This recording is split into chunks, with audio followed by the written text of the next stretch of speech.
Les si et les mais. Blandine Soulmana est l'auteure de 6 livres. 7, ça a changé. Ça va vite. De 7 livres. Elle est une conférencière très recherchée dont la réputation dépasse les frontières du Québec. Elle est beaucoup plus qu'une conférencière en demande. Blandine Soulmana est également l'auteure de publications qui ont aussi été distribuées en France. Elle a été finaliste pour le prix littéraire, ce qui lui a valu de participer à plusieurs émissions de télévision et de radio, en plus de multiples entrevues dans les revues et les journaux. Elle ne fait pas qu'écrire beaucoup, elle parle également beaucoup. Alors, Blandine, à vous la parole. Bonjour tout le monde. Bonjour. Ça va bien? Oui. Alors, je vais me mettre à l'aise, j'aime bien prendre mon espace. Vous allez voir, je parle beaucoup, je bouge beaucoup, je prends beaucoup de place, parce que j'aime bouger, parce que c'est ça la vie dans le fond. C'est s'exprimer, c'est de ne pas mettre de barrières. Alors, merci beaucoup de la présentation, merci beaucoup de m'avoir invitée, merci beaucoup à vous toutes, mesdames, de vous être déplacées, et j'espère que la conférence va vous apporter quelque chose de bon, puis comme un espèce de nouvel élan. Parce que c'est le but aussi des écrivains. Lorsque l'on écrit, on a envie de transfuser des messages, on a envie de donner ce qu'on aimerait recevoir, on a envie de transfuser comme quelque chose, comme une vie, comme une force. Et c'est ce que j'essaie de faire partout où je vais.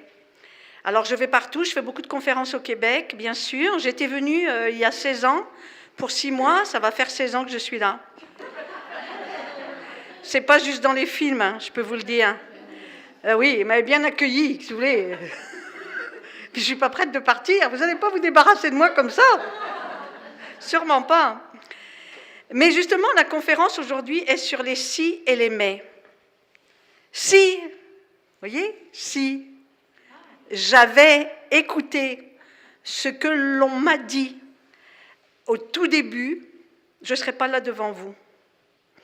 Si j'avais écouté les peurs en moi, je ne serais plus en vie aujourd'hui. Si j'avais laissé libre cours à toutes ces choses qui se mettaient en travers de ma route,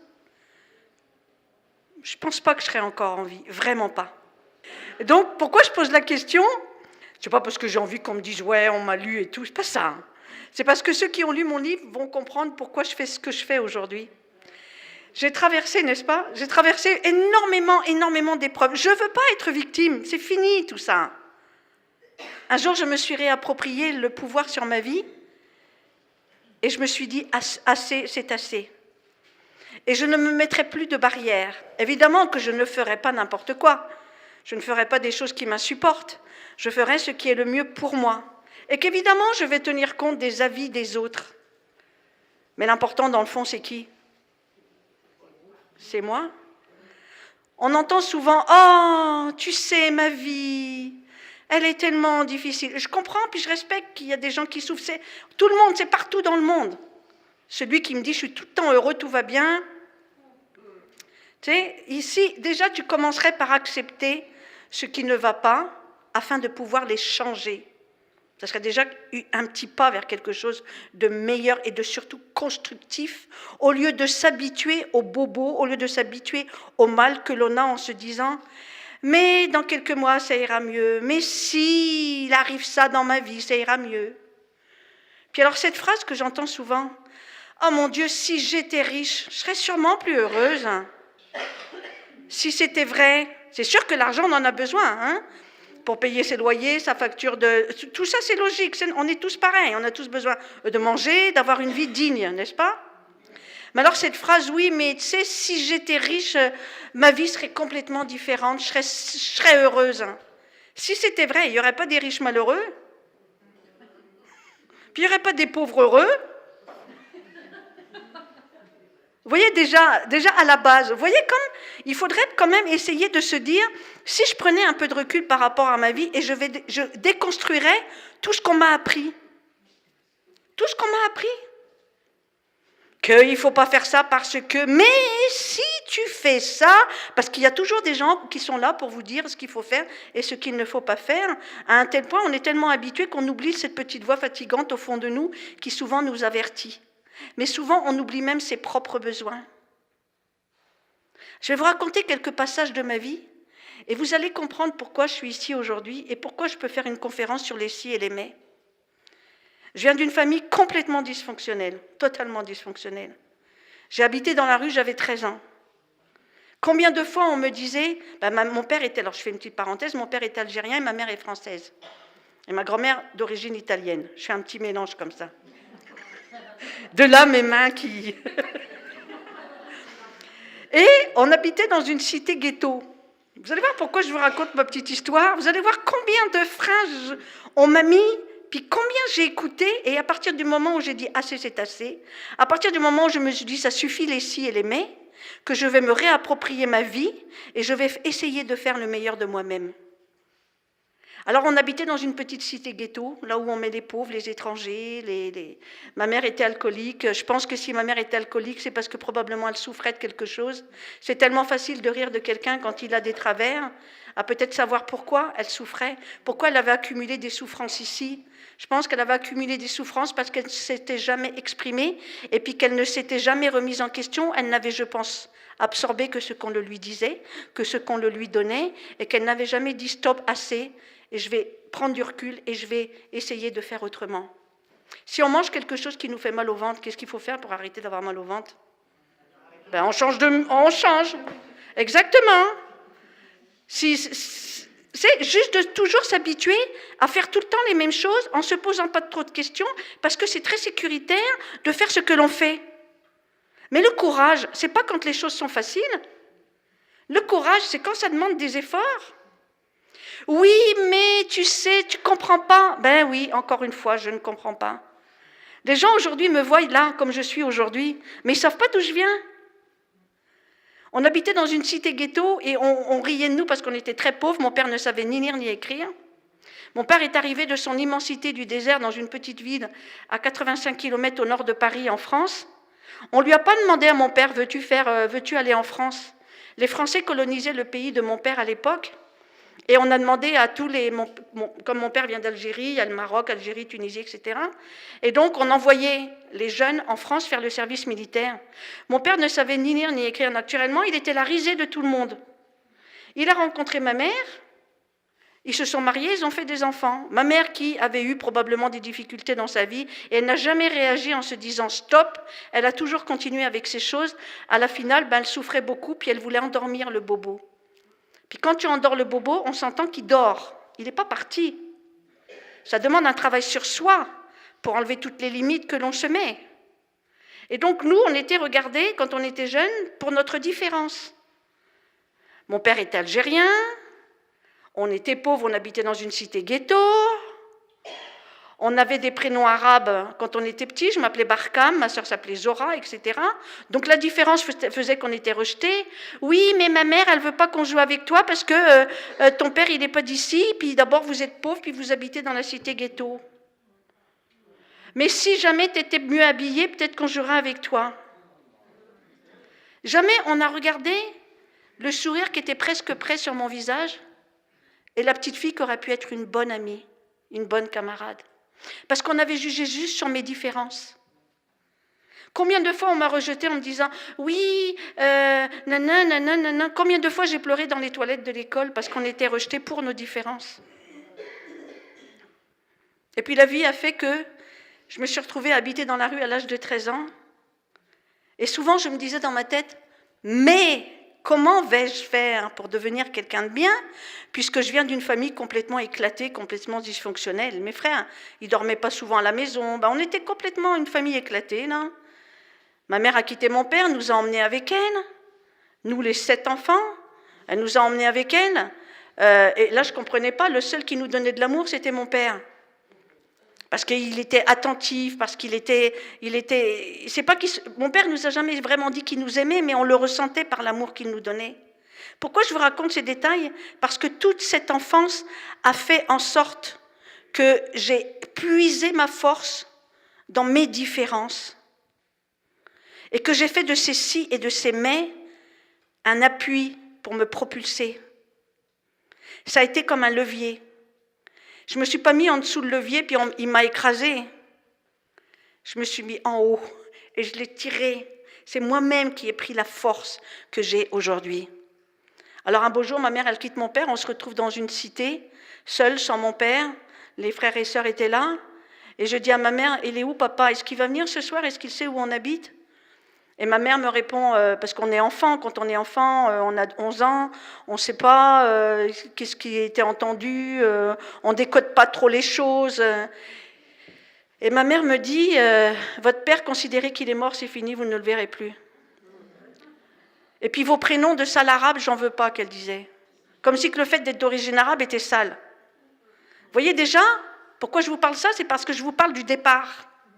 Quand le berceau est déjà négatif, on peut toute notre vie, le reste durant, dire c'est pas ma faute, c'est quand j'étais petite, c'était comme ça, j'ai pas été aimée, j'ai été rejetée, ça n'a pas été facile.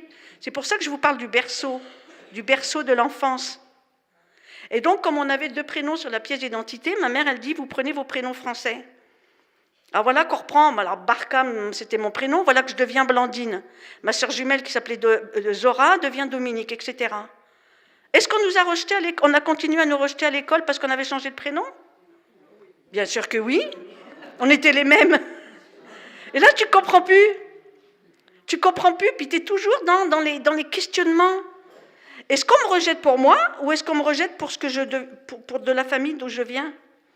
Alors la vie a fait que ma mère était une très très belle femme et elle le savait, mais elle était toujours ivre. Je ne la juge pas, hein. Je sais que si tu bois ou si tu as des travers, c'est parce que tu souffres. Comment se reconstruire, comment se construire en tant que femme quand on a une base comme ça? Comment on fait? Puis quand on est petite, une ville, c'est comme un pays, c'est grand. Ton père, il habite peut-être à 20 km de chez toi, mais c'est comme le bout du monde. Hein. Tu ne sais pas où il est, en fait. Et tu te construis sur rien. Sur rien. Alors à 13 ans, je me suis retrouvée dans la rue. Petite fille innocente, puis quand on a 13 ans, on a la beauté de la jeunesse. Hein.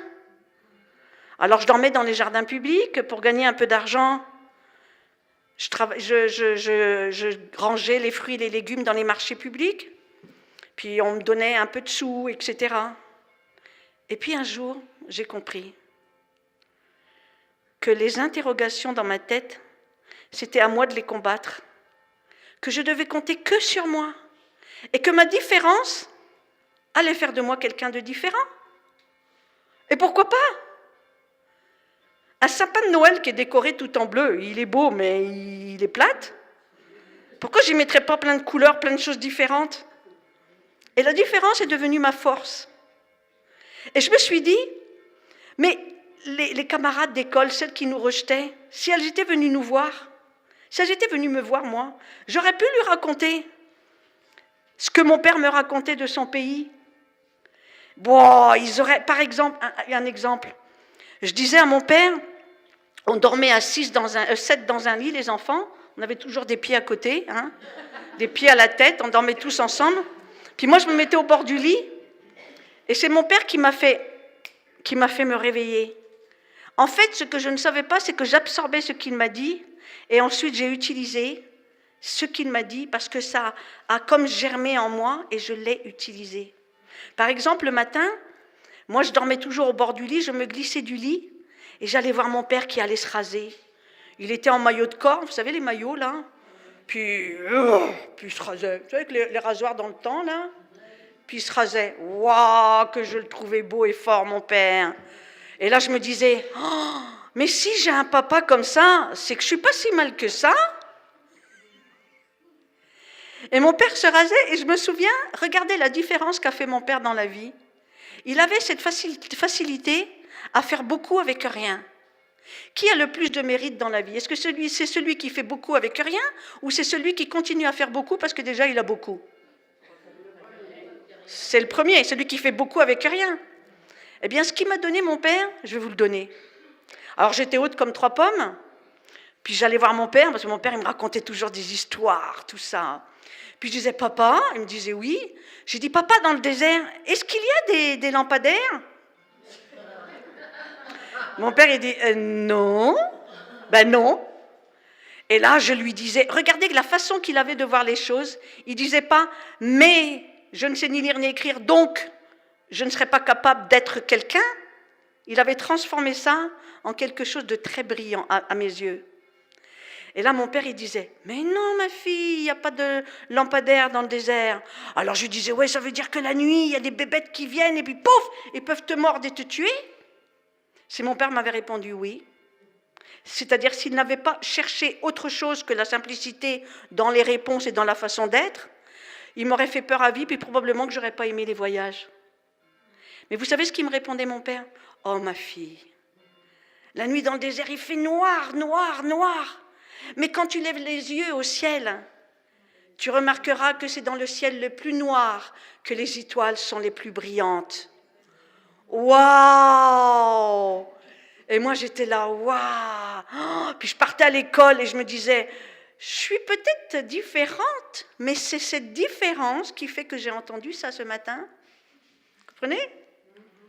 Donc, oui, je suis différente puisque mon père est différent, mais j'ai ça en plus.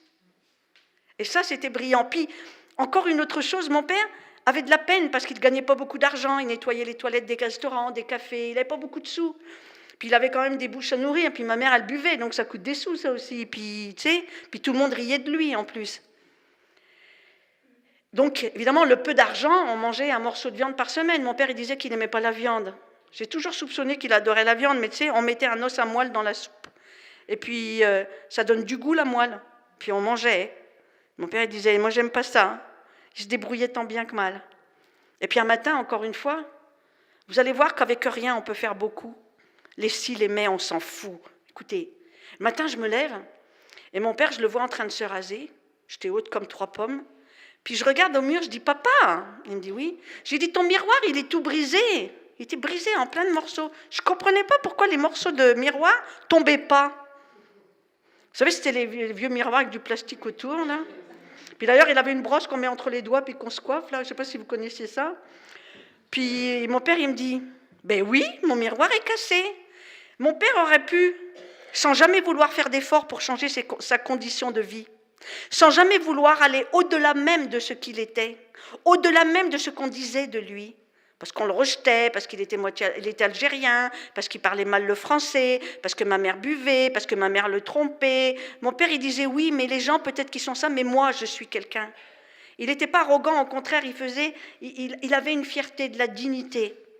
Et donc, mon père se tenait toujours droit, et je me souviens que de ce jour-là, quand je lui dis, papa, ton miroir, il est tout brisé, si mon père m'avait donné la réponse, ma fille, on n'a pas d'argent pour acheter un miroir, on n'a déjà pas de trop, juste un petit bout de viande dans la soupe, une fois par semaine, tu penses bien que... S'il m'avait dit ça, mon père, j'aurais eu mal ici. J'aurais dit, le pauvre, il se lève le matin de bonne heure, il va travailler, il rentre très tard le soir. Ça m'aurait fait mal. Mais mon père avait décidé qu'on pouvait changer les choses, même les plus simples dans la vie. Et au lieu de dire ça, mon père avait choisi une autre façon. Et mon père, il me dit, mon père, il m'appelait Poupée. Ma soeur jumelle l'appelait Minou. Poupée, c'est pas toi qui dis que ton papa, il est beau? Bah ouais, notre père est toujours beau, grand, le plus beau, le plus fort, hein. Je lui dis oui. Et là, il me dit, regarde. Il me prend, il me met devant le miroir. Et là, je dis, mais papa, je me vois en plein de morceaux. Bah oui, le miroir, il était... Ben, il me repose, puis il dit, c'est ça, hein, comme tu dis que ton papa, il est beau, j'aime bien me voir plusieurs fois le matin quand je me lève.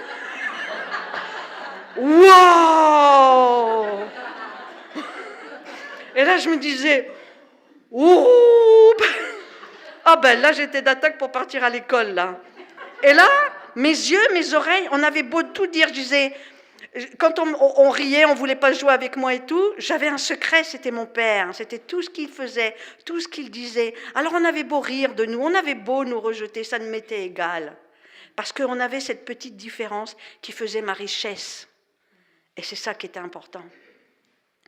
La vie a fait que je me suis retrouvée dans la rue, comme je vous le disais tout à l'heure. Ça n'a pas été facile d'être dans la rue, évidemment. On a la beauté de la jeunesse. On gagne de l'argent. Je travaillais dans un, comme je vous le disais précédemment, marchand de fruits et légumes et tout ça. Puis avec le peu de sous que j'avais, je prenais une douche une fois par semaine à la douche municipale de la ville. J'étais tellement, le jour où je prenais ma douche, j'étais tellement fière de moi. J'avais des longs cheveux avec des tresses. Vous savez, je faisais des tresses, puis je les pliais en deux. Vous voyez le genre? Et quand j'allais à la douche, j'avais pas de parfum, quand j'allais à la douche, je faisais avec beaucoup, encore une fois, avec rien, je faisais quelque chose avec rien. Je sortais de la douche, je marchais vite et je me retournais pour sentir mon odeur. Je me disais, je suis parfumée, je suis une dame. Alors que j'aurais pu dire, oh mon Dieu, je viens d'une famille complètement éclatée, j'habite dans la rue, comment veux-tu y arriver, Blandine? Comment veux-tu y arriver? Mais non, mon père m'avait montré que même dans la noirceur, il y avait de la clarté. Arrête de te mettre des barrières dans les rues, dans les roues, en te disant, je viens d'une famille dysfonctionnelle, je n'arriverai jamais. Oh mon Dieu, mais si on m'avait aimé, si j'avais rencontré l'homme de ma vie. Ouais, mais malheureusement, c'est mon destin, je suis née pour un petit pain. C'est pas ma faute, ça a toujours été comme ça, comment veux-tu que ça change? J'ai rencontré un homme, j'ai pensé qu'il allait me rendre heureuse, mais en fait, non, ça n'a pas été le cas. Ben oui, si t'attends qu'il te rende heureuse, c'est le seul moyen d'être malheureuse. C'est vrai ou non? Si tu donnes le pouvoir à quelqu'un de te rendre heureuse. Oui, mais si tu m'aimais plus. Oui, mais si tu étais plus gentil. Oui, mais si tu me disais que j'étais belle. Donc ça veut dire que tu lui donnes le pouvoir de te rendre heureuse. Le jour où il a envie de te dire que tu n'es pas belle, il va te le dire, tu vas être mal. L'important dans la vie, j'ai compris très vite en habitant dans la rue et tout ça que le pouvoir, il fallait que je le prenne. Je l'avais compris, mais je n'étais pas en processus. Une chose, tu comprends, puis après tu mets en action. Mais entre comprendre et mettre en action, le trait d'union, c'était ma jeunesse, ma grande jeunesse. Pas de repère, d'une mère solide, que mon père. Qu'est-ce que j'allais faire? Alors je me rappelle la féminité, découvrir ma féminité. Ma mère, pour moi, à mes yeux, était vulgaire. Elle se maquillait beaucoup, très exubérante. Je ne voulais pas lui ressembler. Je la trouvais vulgaire. Comment devenir une femme et me respecter en tant que femme si le seul exemple que j'ai, c'est ma mère, qui, elle, j'aurais jamais voulu lui ressembler. Mais cette féminité, waouh! Quand elle est arrivée dans ma vie, quand on m'a reconnue en tant que femme, d'abord jeune fille, oh! Je travaillais avec une madame, je ramassais ses bananes, ses tomates, je mettais ça dans des cajots, puis le soir, elle me donnait un casse-croûte. Vous savez, comme le casse-croûte des camionneurs, là, t'en as au moins pour... ça te tient bien là. Alors, j'en mangeais la moitié le soir, et puis le lendemain, je mangeais le reste. Alors, je mettais ça dans un morceau de papier journal, et puis je traînais ça avec moi. Puis le lendemain matin, quand je me levais, j'avais de quoi manger. Mais un jour, elle me dit, alors celle-là, je ne l'avais pas attendue, mais dis donc, Blandine, tu commences à avoir des seins?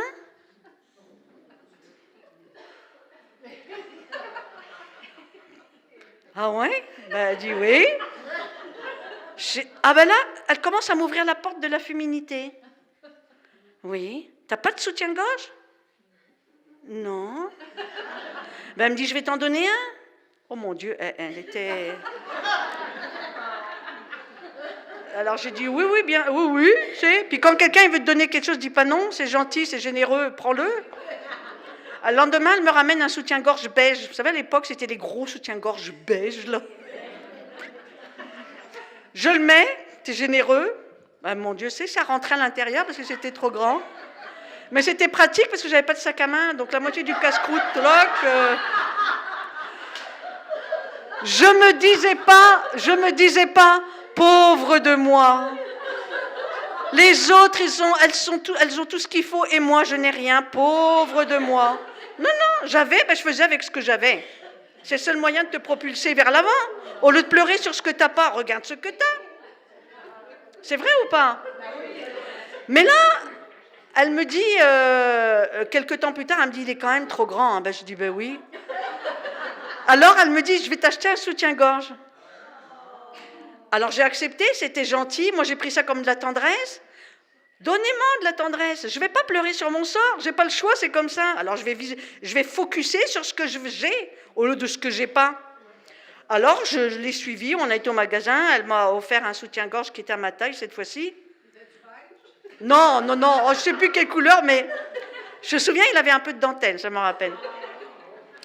Mais vous croyez que j'ai jeté le soutien-gorge qu'elle m'a donné? Mais non, j'en ai fait un sac à main. Mais ouais. Puis comme il était bien généreux, il était bien grand, je mettais tout là-dedans. Alors je me promenais dans la rue, j'avais mes couettes, elle m'avait donné des rubans, donc je faisais des rubans sur mes couettes, j'avais le soutien-gorge et je marchais comme ça. Les gens me regardaient et me disaient, ils me souriaient. Alors je me disais, ils ont reconnu que j'étais devenue une dame par mes formes. Je ne pensais pas au soutien-gorge. J'avais tellement misé focusé sur ce que j'ai, que quelque part, je l'alimentais. Comprenez? Je ne pensais pas, oh mon Dieu, les autres. Puis quand je voyais des autres jeunes filles qui étaient bien habillées, puis qui avaient, vous savez, les colliers de bonbons à l'époque, là. Je me suis dit un jour, je vais sauter au cou d'une, là, je vais lui arracher son collier. Mais je me suis dit, au lieu d'être jalouse, je me disais, je ne l'ai pas, quand je serai plus vieille, je l'aurai, puisque ça existe. Donc, j'avais une facilité à mettre dans ma tête, c'était le seul moyen de survivre dignement, le seul moyen de se tenir droite, au lieu de toujours dire, oui, mais j'ai rien, oui, mais on m'a pas aimé, si j'avais eu ça, peut-être que ma vie serait différente.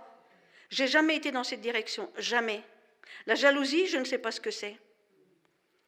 Mais je me souviens qu'à chaque fois que je voyais des jeunes filles qui avaient des colliers de bonbons, qui étaient bien habillées, qui étaient en compagnie d'amis et tout ça, je me disais, waouh! Alors au lieu d'être jalouse, parce que c'est un sentiment qui est toxique, ça rend malheureux, ça vous enlève des énergies, ça vous fait perdre un peu confiance en vous, avec l'accumulation, de la comparaison, toujours se comparer aux autres, c'est comme si que je mettais au loin devant moi des paniers vides, ok? Puis tout ce que je voyais que j'avais pas, je me dis, puisque ça existe, je vais l'avoir un jour. C'est comme si que je le prenais puis je le lançais dans mes paniers vides. Et je me disais, plus tard, puisque ça existe, mon Dieu que la vie va être excitante. Mon Dieu que la vie va être exaltante. Parce qu'un jour, c'est sûr, je vais les avoir. Je ne misais pas sur, ouais, mais c'est pas sûr que... Laisse, ça sert à rien. Ouais, mais si jamais mon père il était là, ou si ça servait à rien, c'était pas le cas. C'était pas le cas. Arrête, détache-toi de ça. Ce n'est pas le cas. Mise sur ta force, alimente ton intérieur, va chercher ce qui ne va pas. C'est le seul moyen de te garantir que tu vas avoir ton pouvoir et que tu vas savoir l'utiliser. Alors, pour moi, je mettais toujours ça dans les paniers vides devant, en me disant, waouh, plus tard la vie elle va être belle. Mais comme vous savez toutes, rien n'est jamais acquis dans la vie. Hein?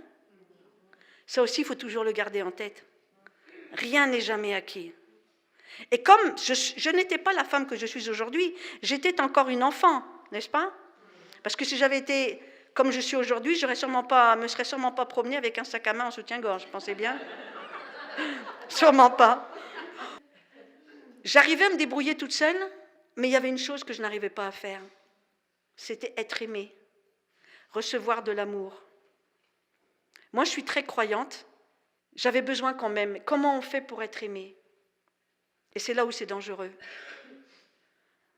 Je n'étais pas construite encore, j'étais encore une petite fille, j'avais 13 ans. J'avais la beauté de la jeunesse, j'avais de la détermination, j'avais beaucoup de positivisme, j'avais beaucoup de courage aussi. J'essayais de développer mes forces, mais comme vous savez, comme rien n'est acquis, c'était très fragile. Un jour, je me promène dans la rue, c'était un dimanche, un après-midi, il faisait beau, il y avait du soleil. Et je me promène et j'entends de la musique. Et je m'approche, c'était devant une maison, il y avait des lumières. Vous savez, en France, ils font souvent les petits bals à l'extérieur avec des petites lumières, tout ça. Puis là, je regarde, puis je dis, waouh, puis je voyais des filles qui dansaient, qui avaient l'air heureuses. Elles avaient l'air pleines de joie, il y avait des garçons, puis il y avait une espèce d'harmonie, puis je vois ça. Puis dans mes mots d'enfant, 13 ans, à l'époque, c'est pas 13 ans aujourd'hui, hein, on s'entend. Hein. Puis je me disais, waouh, mais moi aussi un jour j'aurai une maison. Tiens, je mettrai des lumières comme ça. Oh, j'aurai des chaussures comme ça. Oh, puis plus je regardais, c'est comme si que je magasinais pour le futur. Et j'étais émerveillée. Il y en a une, elle avait un petit décolleté, je me disais, oh non, peut-être pas aussi décolleté que ça. Mais au lieu de regarder l'ensemble, je regardais chaque petite chose Et l'air de rien, ça me transfusait de l'espoir. Parce que j'avais accepté, j'avais décidé que j'allais être consciente du moment, consciente de ce que je voyais et que ça n'appartenait pas qu'aux autres. C'était accessible. Et qu'un jour, ça le sera pour moi aussi. Donc, je remplissais mes paniers, comme ça, au loin. Et d'un seul coup, il y a un garçon, je ne l'avais pas calculé celui-là, j'ai un garçon qui vient me voir puis qui me dit « Viens danser avec moi ». Moi, je ne veux pas. Je ne savais pas mettre mes limites. Je ne savais pas. Mais ce n'est pas parce que je dors dans la rue qu'on peut faire n'importe quoi avec moi non plus. Il me dit « Je viens danser ». Je disais « Non ». Je savais dire mon non définitif. Un non, quand je dis non, ce n'est pas un oui en devenir. C'est un non. Ça reste un non. Et là, il y a un garçon qui arrive et qui voit que je suis embarrassée par cet homme qui est trop insistant et qui vient et qui dit au garçon « Laisse-la tranquille. Tu vois pas qu'elle veut pas? Laisse-la. » Le gars dit « Ouais, non. » Il dit « Je t'avertis, je te le dis encore une seule fois. Laisse-la. » C'est là où j'ai découvert la force tranquille. On n'a pas besoin de crier pour se faire entendre. C'est la conviction de la façon dont tu le dis. Le garçon m'a laissé, lui, il m'a dit « Ça va ?» J'étais blanche comme une morte, sûrement. Là, mais je sais que je tremblais, je m'en rappelle, parce que j'aime pas les confrontations et tout ça. Et là, j'étais sûrement toute tremblante. Puis là, il me frotte le dos. Il me dit « Vous savez, comme si quand on s'occupe d'un enfant, ça va pas ?» Et il me frotte le dos, mais en me frottant le dos, moi, j'ai toujours été à l'écoute de mes sens. J'ai senti des guilis dans ma tête.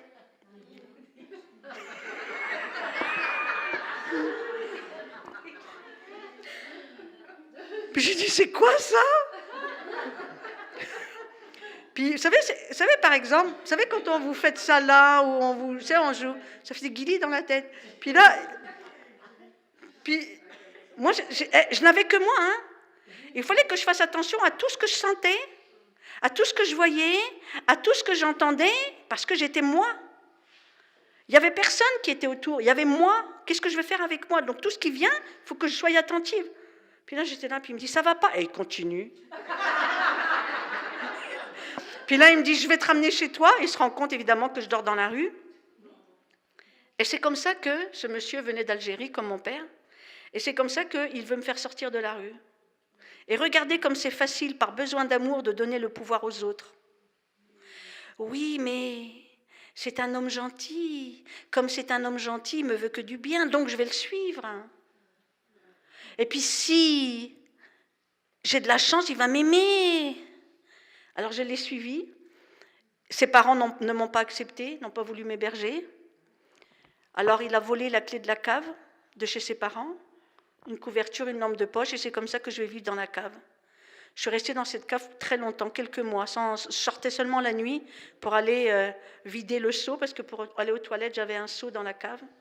La couverture, c'est pour me couvrir si quelqu'un passe devant la cave, parce que c'était des portes avec des lattes de bois. Et puis la lumière, c'était si j'ai peur. Puis les toilettes, j'avais un seau. À l'époque, on utilisait ces seaux. Puis je sortais que la nuit. Puis un jour, moi, je parlais beaucoup avec Dieu. Puis je disais à Dieu, Dieu, c'est mieux que rien, hein? C'est mieux que rien. Quand on commence à se dire, c'est mieux que rien, il y a quelque chose qui ne va pas. Ça veut dire que le mieux que tu dis, il cache un malaise. Sinon, tu dirais, c'est bien. Mais si tu dis, c'est mieux que rien.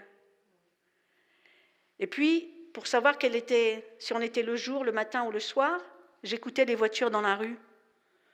Puis dès que j'entendais des voitures, on était le matin, les gens partaient travailler. Et puis un jour, j'ai parlé à Dieu, je me suis fâchée avec lui. Excusez-moi, mes sœurs. Hein. Mais on dit mes sœurs, hein, c'est ça? J'allais dire ma mère. Non, c'est mes sœurs. Hein. Excusez-moi. Pardonnez-moi. Et j'ai parlé à Dieu et j'ai dit à Dieu, Dieu, pourquoi? Je sens que ça ne va pas. Pourquoi? Puis je me suis évanouie. Il est arrivé le soir, comme d'habitude, il venait que le soir, il m'emmenait toujours à manger dans un morceau de pain, quelque chose de froid. J'étais toujours enveloppée d'un papier ou qu'importe, et je mangeais toujours froid, des frites dans du pain, quelque chose comme ça. Et puis pour me laver mes sous-vêtements, je lui donnais, il les lavait en cachette dans la salle de bain, il me les redescendait mouillés, puis je les mettais sur moi. J'avais le sentiment d'être enveloppée dans une pellicule froide. Et c'est là où j'ai commencé à parler à Dieu et lui dire pourquoi. Pourquoi? Je me sentais complètement démunie de mes moyens.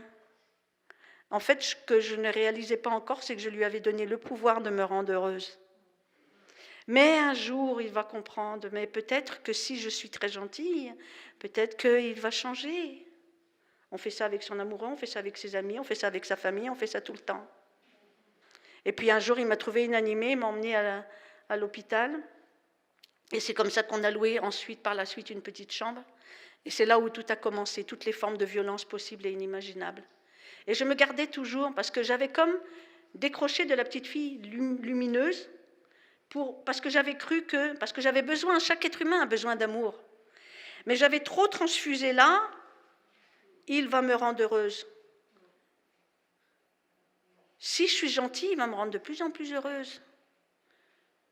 Mais c'est vrai que des fois, il me bat, mais c'est peut-être parce que je ne comprends rien à la vie. Vous comprenez? Et bref, le temps a passé, puis il m'a dit, puisqu'on est pour rester ensemble, on va se marier. On s'est mariés. Quelque temps après le mariage, je suis enceinte de mon enfant. Ça a été le plus beau jour de ma vie. Mais ce que je ne savais pas, c'est que l'enfant allait être enlevé par sa mère. J'avais encore du lait dans mes seins quand mon enfant a été enlevé. J'étais seule, j'avais plus rien. Je suis repartie à la case d'épargne, je ne peux pas rentrer dans tous les détails, mais je veux simplement vous donner les points les plus spécifiques, les plus importants de ce pouvoir qui est tellement important, qui fait que ça va vous... Où on donne le pouvoir aux autres. Je ne parle pas juste d'un homme, je parle aussi d'une sœur, des autres. Donner le pouvoir aux autres de vous dire que vous êtes quelqu'un de bien. Donner le pouvoir aux autres de vous démolir, de vous démonter. Un exemple plus léger. Je fais une parenthèse. Je suis sûre que ça vous est tout arrivé, ça. Des moments où ça ne va pas trop, puis on se dit, à un moment donné, ça ne va pas bien, puis après d'un seul coup, tu dis, ah ben ça va mieux aujourd'hui, j'ai passé une bonne nuit. Vous savez, quand vous vous réveillez le matin, puis vous êtes, oh, vous savez, comme ça, là, ça veut dire qu'on a bien dormi, là. Puis on a le goût de se faire plaisir. Tiens, on va se faire un petit pavé de saumon ce soir, on va aller l'acheter, tiens. Alors on se fait belle, juste pour soi. Le seul moyen de te faire du mal, c'est de te faire belle pour les autres. Alors tu le fais pour toi. Puis tu sors, puis tu as l'impression d'avoir repris un peu la vie en main. Tu sors, tu te sens fraîche, tu te sens bien. Oh non, pas elle. Tu vois quelqu'un qui arrive, tu dis, oh non, pas elle. Puis ton état positif est très, très fragile. Tu es encore très vulnérable. Mais comme tu n'as pas misé sur toi, tu as misé sur les autres, c'est le seul moyen d'être malheureuse. Et là, elle arrive, puis elle te dit, il y en a qui se reconnaissent, elle arrive, puis elle dit, ça va, toi? Regardez le ton. Ça va, toi? Ça va, toi? T'as le sourcil qui remonte, tu dis, ouais, ça va. Ah oui? Enfin. C'est vrai qu'on est déprimé en ce moment, hein, c'est vrai. Hein, mais enfin. T'as l'air fatigué un peu. C'est le seul moyen de vous briser la journée entière. Si vous avez donné le pouvoir à l'autre. Vous l'écoutez, vous avez juste le goût de rentrer chez vous en courant. En revanche, si on se dit, ça suffit, je vais garder mon pouvoir à moi, je me sens bien, qu'importe si ça plaît pas, c'est ça, c'est pas ça, qu'importe. Je me sens bien, c'est pour moi. Si la personne, elle vient, puis elle vous dit, ben là, t'es sûr que ça va? Mais là, tu vois plein de points d'interrogation en rouge, là. Puis tu lui dis, oui, je vais bien. Mais toi, ça va? Puis vous savez, un petit mensonge d'urgence, ça fait pas de mal, hein? Vous lui dites, dis donc, t'as bonne mine, hein? Même si vous pensez le contraire. Dites pas ça, ne le dites pas, faites-lui du bien. Le meilleur moyen de rester digne, c'est avec le négatif d'en faire du positif. Mais toi, ça va? Ben, tu dis que je suis fatiguée, ben, peut-être bien, c'est vrai, je suis fatiguée. Tiens, allez, hop, on va même lui donner raison. Toi, par exemple, tu as une bonne mine. C'est quoi ta couleur? En tout cas, tu m'excuses, j'aurais bien voulu continuer, mais je dois partir. Prends soin de toi, surtout, ça m'a fait plaisir de te voir. Soyez convaincante. Parce que vous avez fait du bien à quelqu'un, vous n'êtes pas fait du mal, et au lieu de repartir chez vous, vous continuez votre chemin, vous avez pris soin de vous, vous n'avez pas laissé le pouvoir à l'autre de vous faire de la peine. Vous voyez comme ça, c'est important. Tellement souvent, on est habitué dans la vie de se dire « Ouais, mais si j'avais un homme dans ma vie… oui, continue.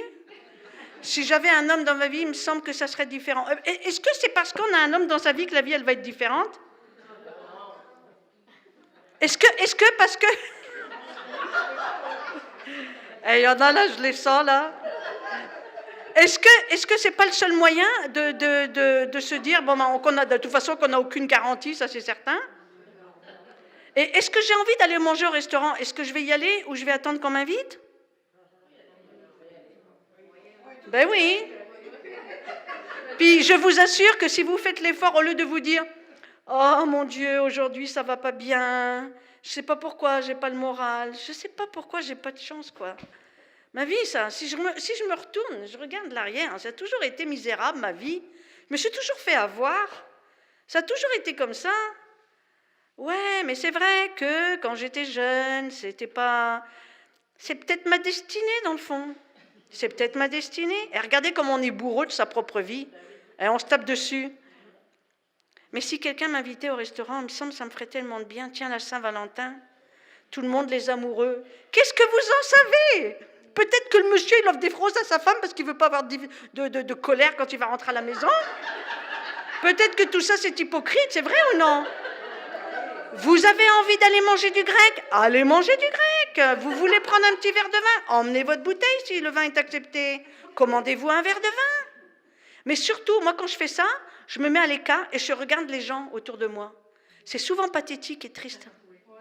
Les gens, l'autre, il est avec son cellulaire. L'autre, le journal, l'autre regarde le menu, alors qu'elle a déjà commandé depuis belle lurette. Tu te dis, c'est ça? Puis en fait, quand tu réalises bien, quand tu es toute seule, tu peux manger ce que tu veux, tu peux demander tout, commencer par le dessert, tu fais ce que tu veux. Et ça, c'est important de se dire, est-ce que je vaux la peine de prendre la vie les bras comme ça, ou je vaux la peine tout simplement de me dire, je ne suis pas sûre, donc je vais laisser les autres faire pour moi. Si je n'ai pas envie d'être dérangée, par exemple, vous savez, le samedi, on fait son ménage, moi je fais mon ménage samedi quand j'ai le temps, là, mais tu sais, ta maison est bien, tu as envie de rester habillée en mou, tu sais, tu es chez toi, ça sent bon, tu sais que tu vas avoir un petit plateau télé, que tu vas te faire tes petites affaires, tu sais, tu es bien là. Ding.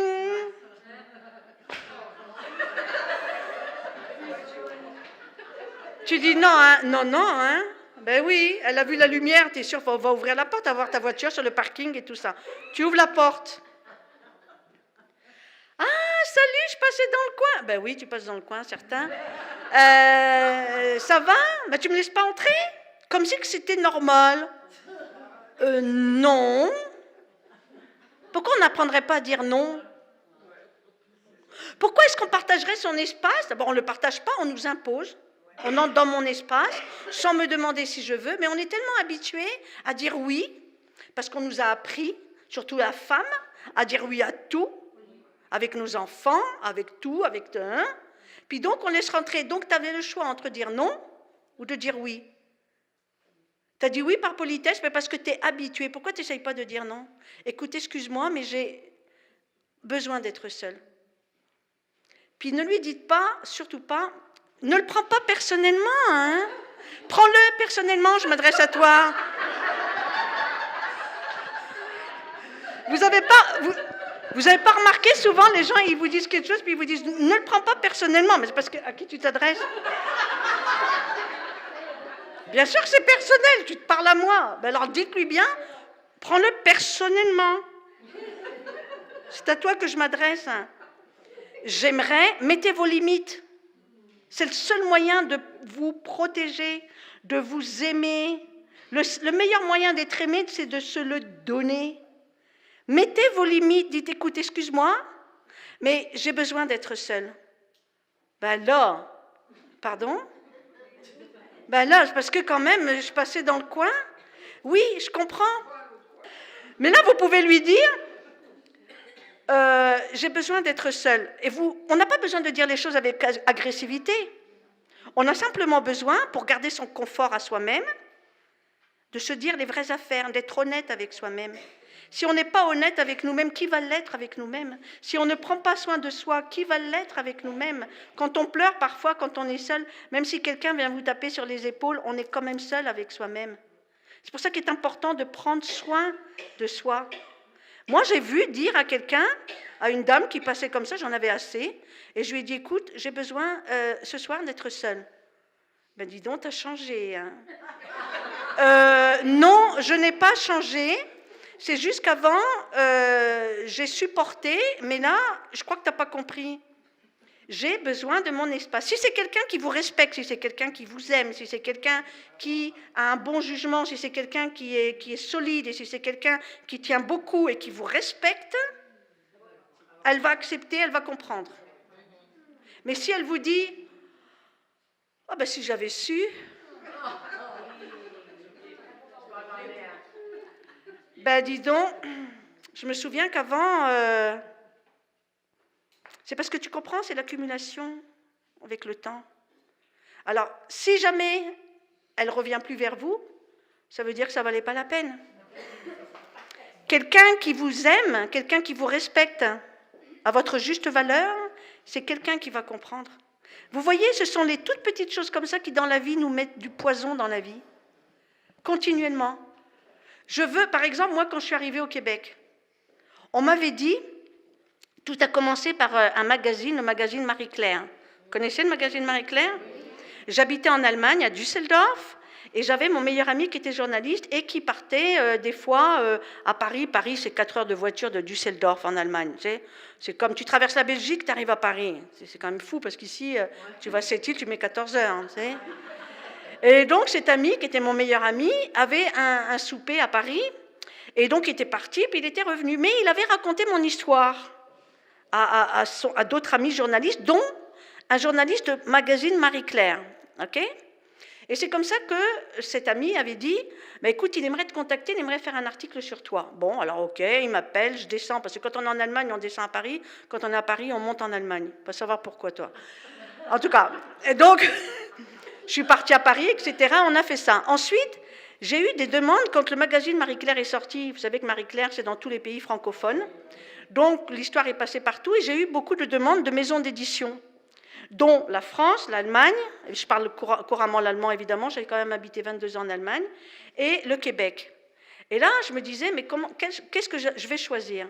Et il y avait beaucoup de monde, tous mes amis et mes connaissances me disaient, ben voyons Blandine, si... Encore une fois. Tu prends le Québec.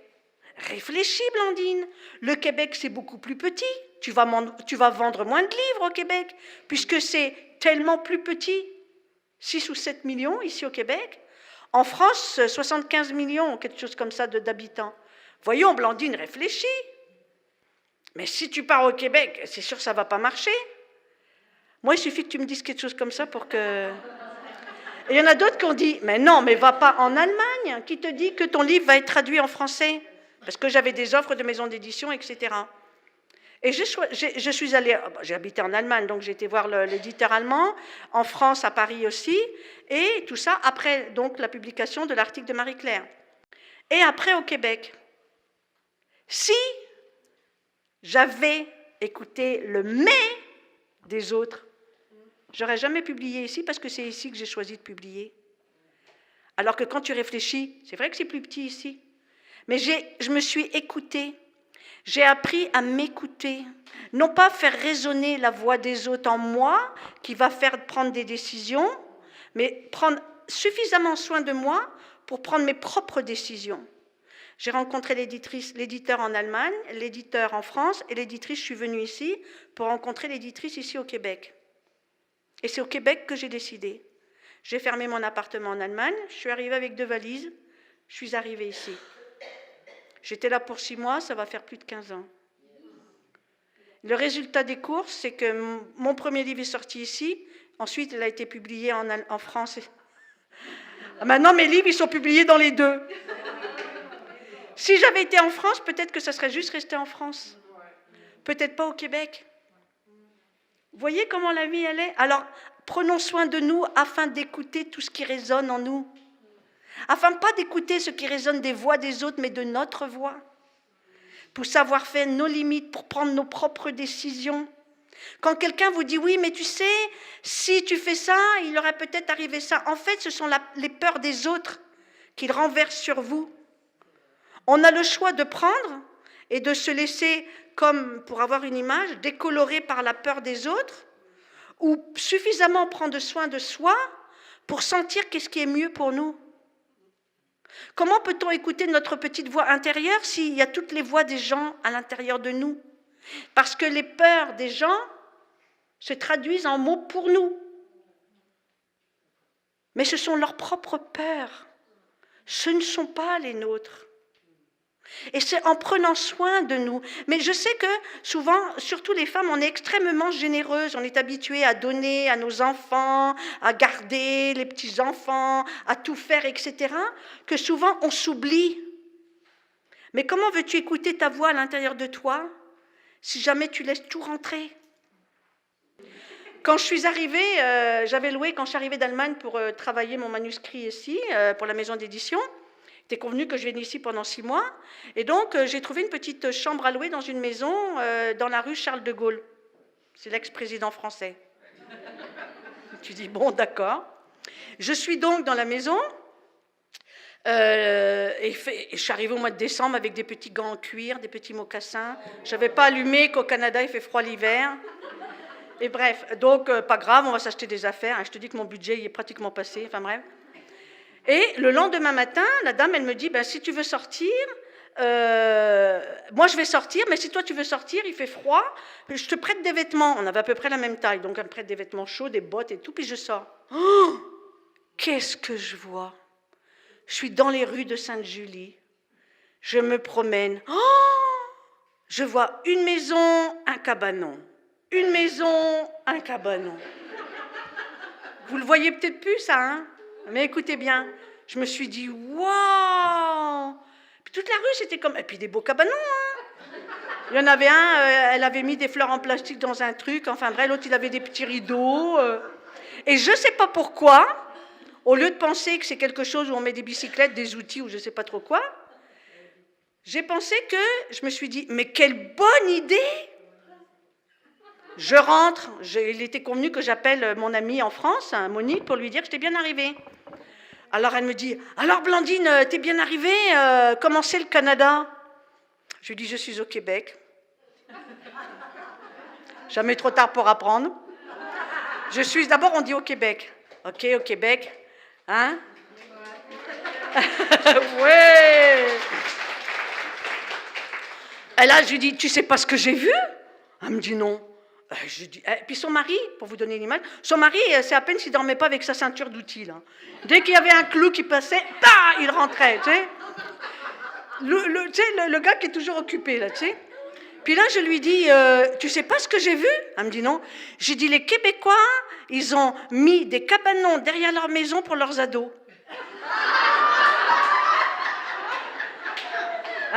Elle me dit, comment? J'ai dit oui. J'ai dit, tu sais quoi, au lieu... ils ont raison. Moi, j'étais sûre que c'était pour les ados. Ils mettent leurs ados là-bas, comme ça, et même si tu ranges pas ta chambre, on s'en fout. C'est pas dans la maison. Tu rentres avec tes chaussures pleines de boue, je m'en fous, c'est hors de la maison. Toc, t'es dans ton cabanon. Le cabanon, souvent, il est devant la fenêtre de la cuisine. Tu fais ta vaisselle, tu regardes. Je sais pas pourquoi. Et là, son mari, qui s'appelle Michel... Elle lui dit, Michel, il dit, oui, c'est Blandine, ouais, alors elle est bien arrivée, ouais, elle est bien arrivée. Elle dit, tu sais pas ce qu'elle m'a dit, elle dit, quitte pas. Elle me dit, tu sais pas ce qu'elle a dit Blandine? Ah non, elle lui raconte, puis lui dit, waouh, hey, c'est bien les Américains, ça, hein. Et là, il dit, ah ben voilà un beau projet d'été. Puis comme sa fille, ils étaient grands-parents, pour son petit-fils, il a fait un cabanon à l'extérieur, et il l'a appelé le cabanon québécois. Ils habitent, je vous jure devant Dieu, c'est vrai, ils habitent dans un petit village qui s'appelle Grandvillers, à 85 km au nord de Paris. J'y suis allée il y a quelque temps, il y a 2 cabanons dans le village. Quand j'ai su c'était quoi, j'ai rien dit.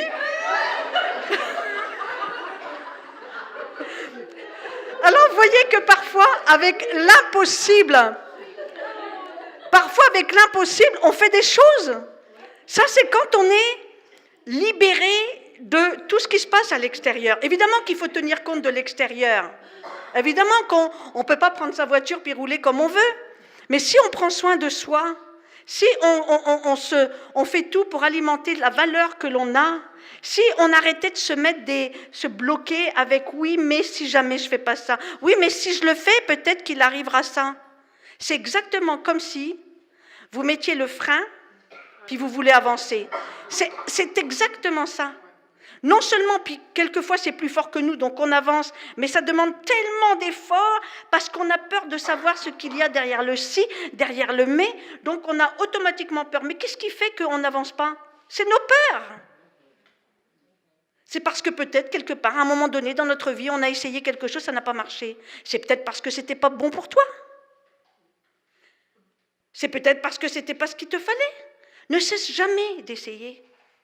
Même si tu as peur, c'est ça le courage, c'est de faire des choses quand tu as peur. Mais c'est tellement exaltant. Parce qu'un jour tu te retournes et tu te dis « Waouh, c'est moi qui a fait cette distance entre la personne que j'étais et celle que je suis devenue. J'ai mis une frontière entre celle qui prenait tout.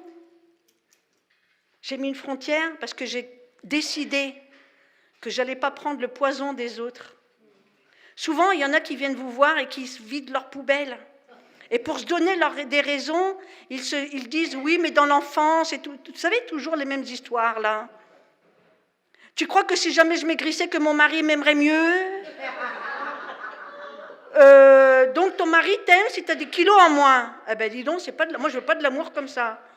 Moi, ce genre d'amour, je ne le veux pas. Oui, mais moi, je trouve que des fois, ton mari, tu n'es pas très gentil avec lui. Je ne suis pas très gentille avec lui. Non, tu sais, le pauvre, il faut comprendre, il travaille beaucoup. Hein. Tu sais, mais si tu étais un petit peu plus gentil, peut-être que... Encore une fois, il faut donner pour recevoir. Faut-il donner beaucoup pour recevoir un peu? Est-ce qu'on mérite d'avoir que des miettes? Mais c'est comme ça qu'on fonctionne, malheureusement. Moi, quand je suis arrivée au Québec, je me suis dit, bon, je vais découvrir le Québec. Il y a des mots que je ne comprenais pas, on me les a appris. Après ça, quand je repars en Allemagne, j'essaie de parler comme... Mais ça ne marche pas. Mais je suis fière d'habiter au Québec. J'aurais pu repartir depuis, parce que maintenant, j'ai un éditeur ici, puis j'ai un éditeur en France. Je pourrais partir demain. Je ne partirai pas. Parce qu'ici, je me suis épanouie. Parce que j'ai remarqué, que, je ne veux pas le dire pour vous faire plaisir, hein, mais pas du tout. Hein. Je sais que ça vous fera plaisir, mais c'est pas... Non, mais c'est pas le but. La tolérance qu'il y a au Québec, c'est absolument admirable. C'est un pays qui est ouvert aux différences. C'est un pays qui est chaleureux. De voir déjà, tout le monde se tutoie plus ou moins, là. Il y a ça aussi qui est merveilleux ici. Et c'est un pays qui fait que je me sens chez moi. Alors oui, des fois je repars en Allemagne, oui, des fois je repars en France.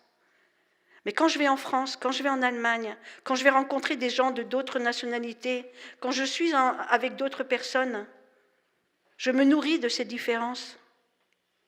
Mais surtout, quand on fait beaucoup de choses dans la vie, on prend automatiquement des risques, non? On prend automatiquement des risques. J'ai un nouvel éditeur en France, j'ai pris un risque. J'ai signé un contrat avec lui, j'ai pris un risque. Mais j'ai fait attention. J'ai pris un risque, oui, mais j'ai tout calculé. J'ai calculé, j'ai bien réfléchi. Et ça qui est important. Ce n'est pas parce qu'une chance se présente à nous qu'il faut plonger dans le vide, sans filet. Et puis se dire que ta vie, tu peux en faire ce que tu veux dans le fond. Le pouvoir que l'on a en nous, il est hallucinant. Le pouvoir qu'on a en nous. Moi, de là où je suis partie, je ne serais pas là aujourd'hui si je m'étais laissée bloquer par toutes ces choses, par trop laisser aux autres réfléchir pour moi, à ce que les autres me disent, me mettent une étiquette. Tu es ça, tu es ceci, tu es cela. J'ai refusé ça. Parce que je voulais avancer coûte que coûte. Et je voulais devenir celle que je suis devenue aujourd'hui. J'ai encore beaucoup de choses à faire, bien sûr. J'ai encore beaucoup de choses à réaliser dans ma vie, bien sûr. Mais je suis satisfaite de moi parce que j'ai fait une différence. Je ne suis pas devenue amère. Je ne suis pas remplie d'amertume envers ceux qui m'ont fait de la peine, envers ceux qui m'ont fait du mal. Quand tu prends soin de toi, tu es même capable de pardonner le mal qu'on t'a fait. Tu ne pardonnes pas pour l'autre, tu pardonnes pour toi. Tu pardonnes pour te réapproprier ta dignité et ton courage. Pour toi, pas pour les autres. Mais quand on est pris, quand on laisse la porte ouverte à tout et à rien, ça nous donne beaucoup de confusion, ça nous mêle et après on se demande pourquoi les gens font des dépressions nerveuses. Parce qu'on commence à se remettre, puis d'un seul coup il y a un autre problème, puis quelqu'un vous dit ça, puis quelqu'un, mais pourquoi on m'a dit ça, mais mon Dieu, puis toutes ces façons de réfléchir, de penser sans arrêt, à un tel point qu'on s'épuise, qu'on est complètement vide. Je suis arrivée au Québec, j'ai dit on verra. Cette attitude de dire on verra, c'est laisser une porte ouverte pour tu ne sais pas quoi, mais laisse ouvert. Ne te protège pas toujours. Laisse ouvert. Sois attentive. Lève la tête, laisse entrer. Fais attention évidemment, ne laisse pas entrer n'importe quoi, mais laisse voir. J'ai rencontré ici des personnes merveilleuses, vraiment merveilleuses. J'ai sorti mon premier livre, il a été nominé pour le prix du livre, j'étais très fière. J'ai continué par la suite. Mais pour arriver à construire tout ce courage, il a fallu que j'aille le chercher quelque part. Parce que quand j'ai commencé à habiter avec mon mari, vous savez, je reviens en arrière, je n'avais rien, je n'avais juste que besoin d'amour. C'est tout ce que je demandais. Mais je le demandais. Je ne me le donnais pas, je le demandais. Donc j'allais chercher à l'extérieur quelque chose pour mon intérieur. Et ça a été la plus grande erreur, mais je l'accepte. Pourquoi lutter contre les erreurs que nous avons faites? On va apprendre avec ça. J'ai appris que j'avais fait une énorme erreur. Je me suis mariée avec lui, j'ai dit oui parce que j'ai eu peur de dire non. J'étais une pauvre petite fille perdue. Il avait tellement travaillé dans ma tête qu'il me faisait croire que sans lui, je n'étais rien. Et le pire, c'est que je l'ai cru. Pourquoi? Parce qu'à l'intérieur de moi, il y avait un grand vide. Et j'ai eu le sentiment que ce qu'il me donnait allait remplir. Ça a été le seul moyen d'être malheureuse. Quand j'étais enceinte de mon petit, j'étais contente. Je me suis dit, enfin, je suis enceinte. Quand j'ai su que j'étais enceinte, je marchais comme ça pour montrer aux autres que j'étais enceinte, que j'étais une dame. J'avais tellement besoin de ressembler aux autres. Je n'avais pas encore appris que ça venait de moi, que tout venait de moi et non pas des autres. Pas des autres de moi, mais de moi envers les autres. C'est ça qui est la différence. Alors sa belle-mère m'a pris mon enfant parce qu'elle voulait l'élever. Je me suis retrouvée encore toute seule. J'avais 15 ans. Qu'est-ce que je vais faire?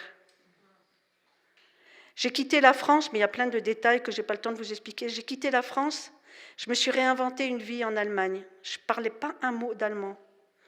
Avec bien dans l'esprit, parce que sa famille était une famille puissante, moi je n'avais rien. Ma famille était éclatée. Sa belle-mère voulait l'élever, voulait élever mon fils qui était le premier petit-fils de la famille.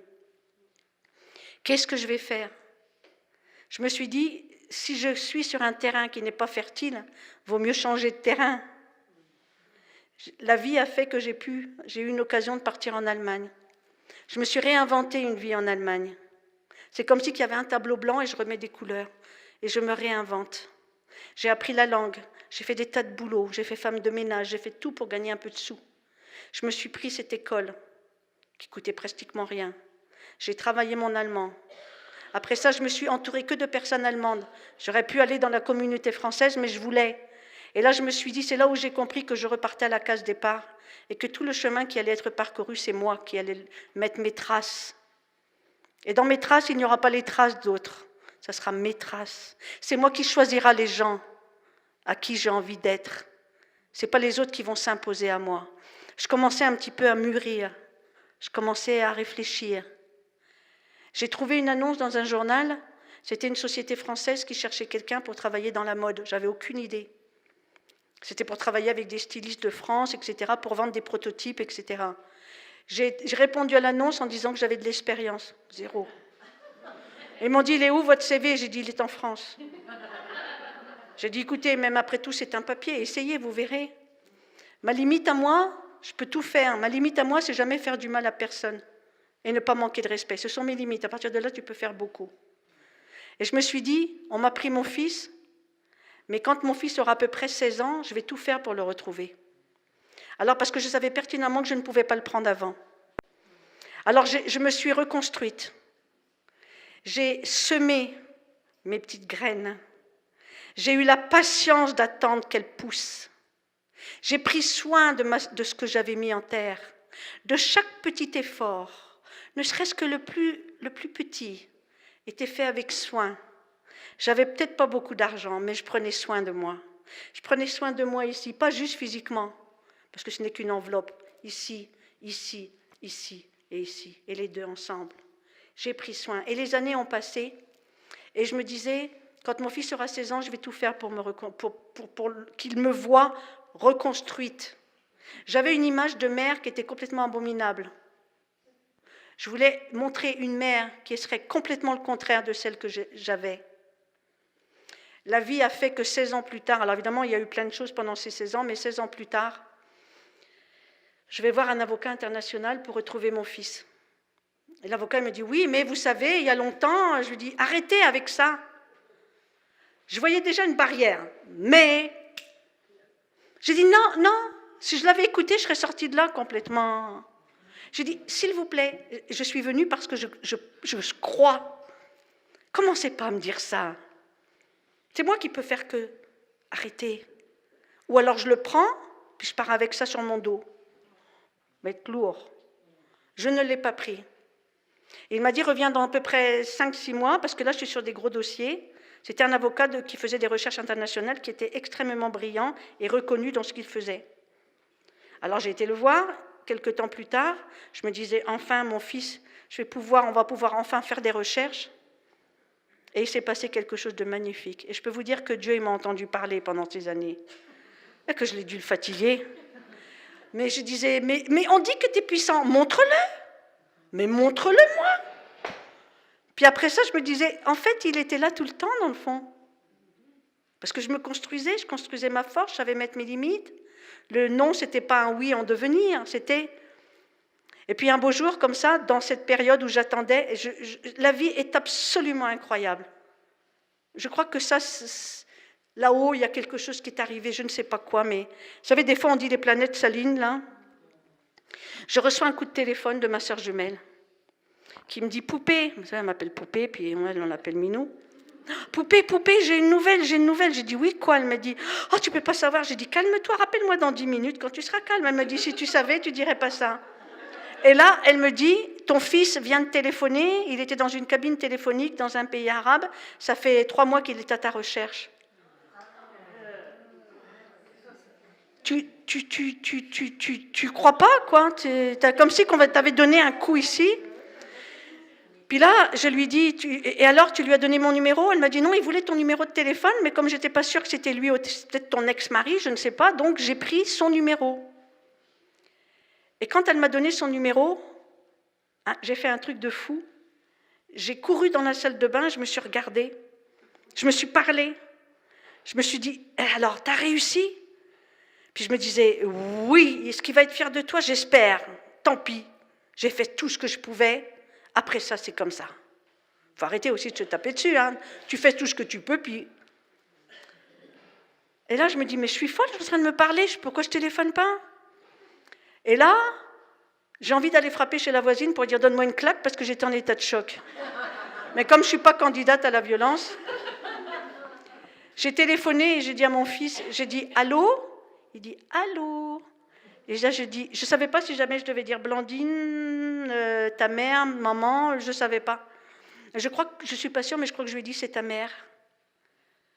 Évidemment, il a explosé, moi aussi. La première question que je lui ai dit, mets ta main sur ton visage et dis-moi comment tu es. Un garçon. Bah, normal. Ça aurait été une fille, ça n'aurait pas été pareil, là. Bref, beaucoup d'émotions. Et je lui dis, dis-moi où tu es. Alors il me dit qu'il est à la frontière du Maroc, puis il me donne l'adresse et tout. Je lui dis, j'arrive. On a parlé pendant 4 heures. C'est là qu'il m'explique que quand il était petit, sa grand-mère et son grand-père lui ont fait croire qu'ils étaient ses parents. Son père est revenu, puis son père lui a fait croire qu'il était son frère. Et jusqu'à l'âge de 10 ans, on a fait croire à mon fils que ses grands-parents étaient ses parents. Puis après ça, son père lui dit, je ne suis pas ton frère, je suis ton père. Puis on t'emmène en Algérie, on va avoir une grande maison, on va t'acheter un chien, un ballon de football. Vous savez, les enfants, on leur donne des cadeaux, puis... Alors mon fils, il ne comprend pas, il dit, pourquoi ma mère, je ne la connaissais pas? Il dit, ta mère est en Algérie, je vais me marier avec elle, tu vas la connaître. Il dit, pourquoi je ne l'avais pas vue avant? Oui, parce qu'elle était malade, enfin bref. Et c'est comme ça que je décide de partir. Le lendemain, je vais au consulat algérien et je demande un visa. On me dit dans 3 semaines. J'ai dit, je n'attendrai pas 3 semaines. Je vais frapper dans le bureau du consul et je vais demander. Et quand il entend mon histoire, il me dit, je vais vous le donner, le visa. Puis là où vous voulez aller, les avions sont toujours pleins parce que c'est des petits avions.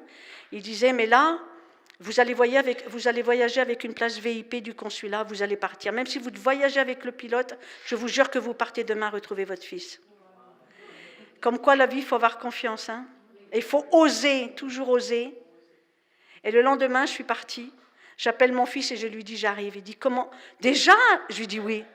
Il dit, comment tu es physiquement pour que je puisse te reconnaître? J'ai dit, laisse faire l'instinct, je vais te reconnaître.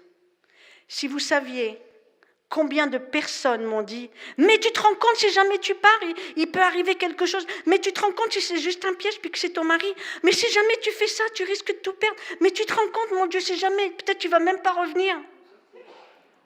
J'aurais pu écouter tout ça, comme pour venir au Québec pour mon livre. J'aurais pu écouter les mais, les si. J'aurais pu écouter ça aussi. Et j'ai dit, je pars.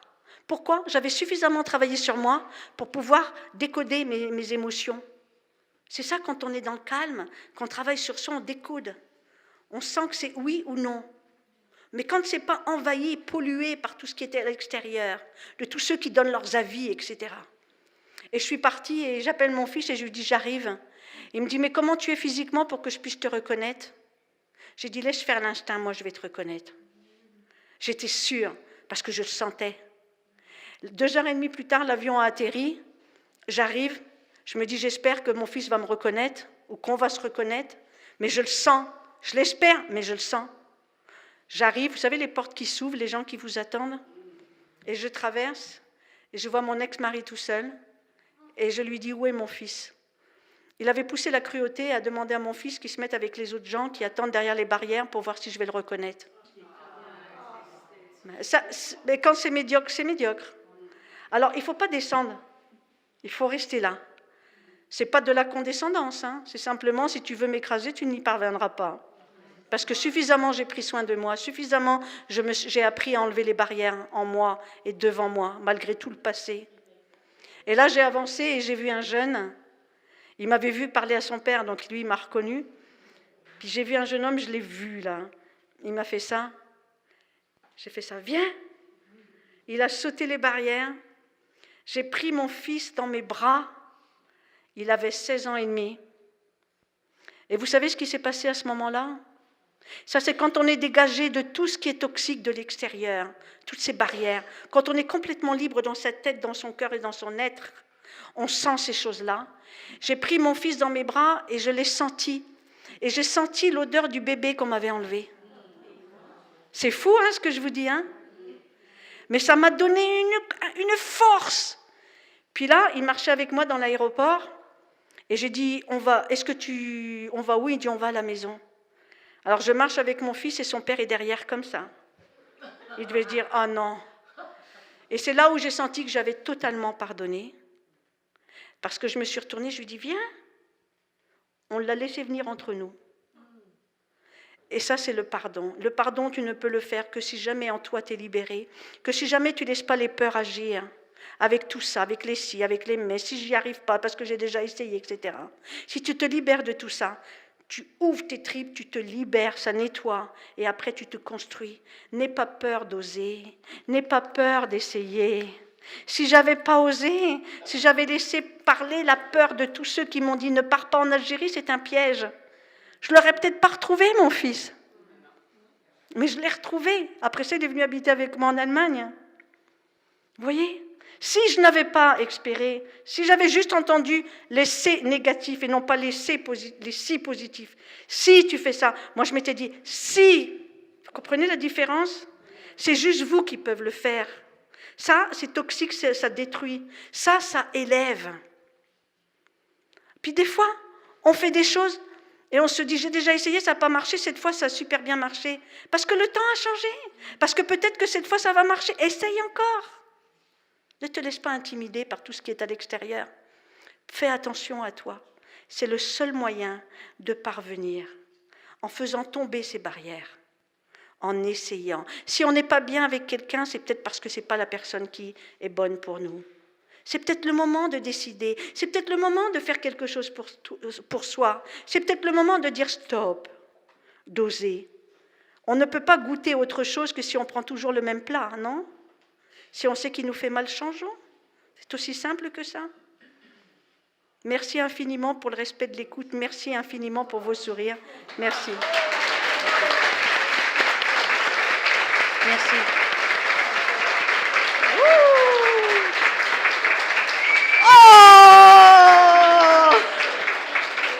Merci.